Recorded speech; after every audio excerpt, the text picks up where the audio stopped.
In this video, we're going to look at the things that affect oxygen demand in aquatic systems.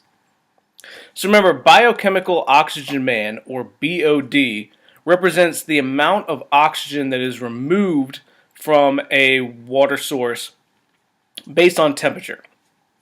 And this is mostly due to cellular respiration. So cellular respiration can happen from things like fish, that as they move, they're using oxygen. It can also be from the decomposition of organic matter. Decomposition also requires cellular respiration, requires oxygen. So let's see what happens when we add organic matter to an aquatic system.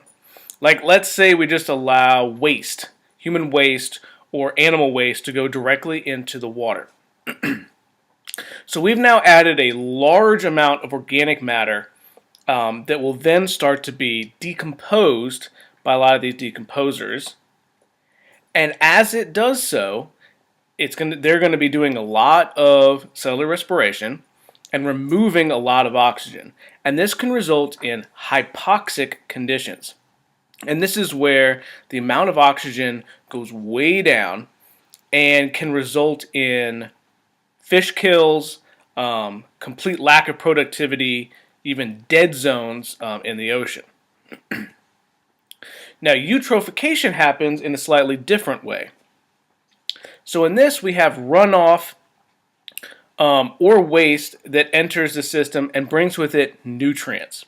Specifically, we're talking about the NPK, so nitrogen, potassium, and phosphorus, which are limiting nutrients in a lot of these aquatic systems.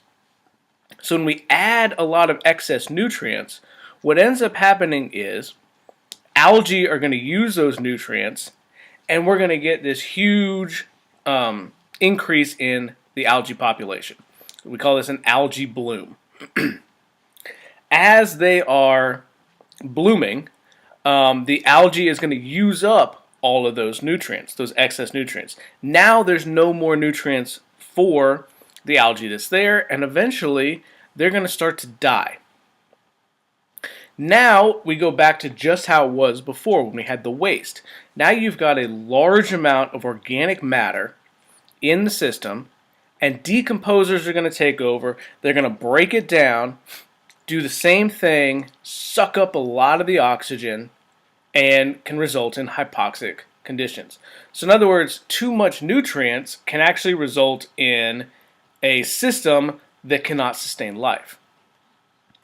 Overall, the main thing to understand is that as organic matter increases, and this could be either through waste or the dead algae or whatever, as that waste increases, that organic matter, we have an increase in decomposition, which also means an increase in our oxygen demand, because those decomposers are doing cellular respiration to break down that organic matter.